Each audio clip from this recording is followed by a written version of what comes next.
Olá, queridas crianças! Hoje abordaremos o tema alcoolismo e obsessão e compreenderemos como se dá o processo obsessivo durante o consumo de bebida alcoólica. Mas o que significa obsessão? Podem os espíritos influenciar os nossos pensamentos e as nossas ações? Vamos ver agora o que os espíritos nos falam sobre esse assunto? No Livro dos Espíritos, na questão 459, Kardec fez a seguinte pergunta aos espíritos: influem os espíritos em nossos pensamentos? Muito mais do que imaginas. Influem a tal ponto que de ordinário são eles que vos dirigem. Muito interessante.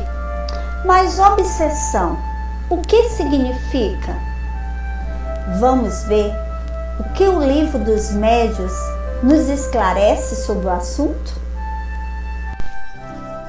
O Livro dos Médiuns, no capítulo 23, nos esclarece que a obsessão trata-se do domínio que alguns espíritos podem adquirir sobre certas pessoas. Esses espíritos são sempre de natureza inferior, pois os bons não exercem nenhum constrangimento. Os bons aconselham, combatem a influência dos maus e, se não os escutam, preferem se retirar. Os maus, pelo contrário, agarram-se aos que conseguem prender. Se chegam a dominar alguém, identificam-se com o espírito da vítima e a conduzem como se faz com uma criança. Nossa! Quantos ensinamentos importantes os espíritos nos trazem? Mas agora vamos ver, através dos relatos do espírito André Luiz no livro Sexo e Destino, como acontece a obsessão durante o consumo de álcool. Vamos lá? A noite avançava. Passando pelo estreito corredor, nós pisamos no recinto doméstico e surpreendemos dois homens desencarnados a conversarem com descuidada chocarrice escabrosos temas de vampirismo. Eram malandros, acalentados, mas perigosos, e que eram invisíveis para aqueles que moravam naquela casa e que não percebiam a sua ameaça insuspeitada.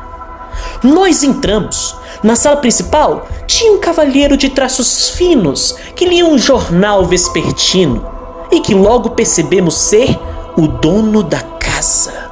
Na mesinha ao lado de onde o homem estava sentado, havia uma garrafa de uísque, cujas emanações alcoólicas se casavam ao hálito do pobre homem que sentava na sua poltrona. E logo diante de nós vimos os desencarnados infelizes entrarem na casa e abordar o pobre dono da casa, Cláudio, sem nenhuma cerimônia. E falavam: bebê, eu quero beber, meu caro, eu quero beber. Eu quero beber. Aí aquela voz escarnecedora dos obsessores nos agredia a sensibilidade auditiva. Cláudio, o dono da casa, porém, não escutava nada. Mantinha-se atento à leitura do seu jornal. Porém, mesmo que seus ouvidos não captassem a voz maldosa dos obsessores, A sua mente sintonizava com o apelante.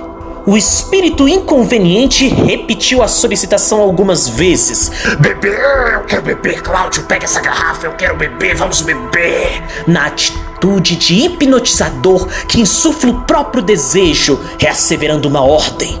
E o resultado nem se fez demorar. Nós vimos o pobre dono da casa se desviar da sua leitura, atendendo à sugestão do espírito obsessor, e começou a beber um trago de uísque, acreditando que estava tendo essa ideia por conta própria, quando na realidade atendia à sugestão mental dos espíritos obsessores. Beber, vamos beber, vamos beber. De repente, a sede de tomar a bebida alcoólica foi ganhando cada vez mais força. A sede se articulou na ideia e ganhou forma. A mucosa pituitária de Cláudio se lhe aguçou como que mais fortemente impregnada do cheiro acre que vagueava no ar, aquele cheiro de álcool. O espírito obsessor sagaz percebeu a adesão mental e colou-se no dono da casa. No começo, uma carícia leve, depois a carícia agasalhada e de repente o abraço envolvente. Depois do abraço de profundidade do espírito junto ao dono da casa, houve a associação mental recíproca. Fundiam-se os dois espiritualmente. Cláudio, dono da casa, absorvia o desencarnado como se fosse um sapato que se ajusta ao pé. Fundiam-se os dois como se morassem eventualmente num só corpo. Altura idêntica, volume igual, movimentos síncronos, identificação positiva. Levantaram-se a um tempo e giraram integralmente incorporados um ao outro na área estreita, arrebatando o delgado fraco. Não conseguiria especificar de minha parte a quem atribuir o impulso inicial de semelhante gesto, se a Cláudio, que admitia a instigação, ou se ao obsessor que a propunha. Logo assim que Cláudio começou a beber, a talagada rolou através da garganta, que se exprimia por dualidade singular. Tanto Cláudio quanto os espíritos estalaram a língua de prazer pela bebida alcoólica.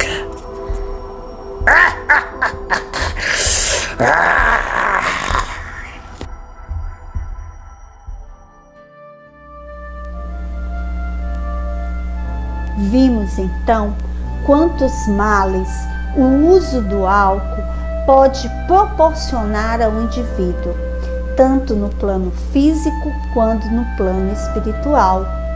Então, fiquemos certos que a melhor forma de nos prevenirmos contra essa influenciação é nos mantermos bem afastados de todos os vícios, principalmente do uso de bebidas alcoólicas, ocupando a mente com pensamentos elevados e mantendo as mãos sempre ocupadas no trabalho do bem.